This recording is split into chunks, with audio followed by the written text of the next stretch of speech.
Bank નો હિસાબમાં 5,70,165 રૂપિયા ગત વર્ષની બેંક સિલક હતી, એમાં 20,442 રૂપિયા ચાલુ વર્ષનું વ્યાજ જમા થયું। ત્યાર પછી 85,010 રૂપિયા સુરતથી ફાળો આવ્યો, 41,105 રૂપિયા રાજકોટ અને અમદાવાદનો ફાળો આવ્યો। આપણે ભાઈ શ્રી વિપુલભાઈ ભણુભાઈ પંચમિયા એનો સતત મહેનત કરે છે।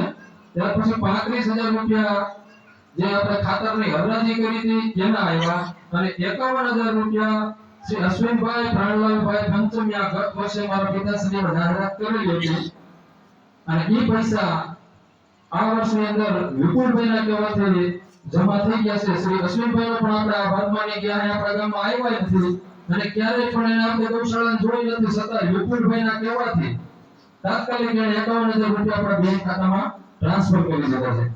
એ બદલ અશ્વિનભાઈનો અને વિપુલભાઈનો બધાનો આપણે આભાર માનીએ।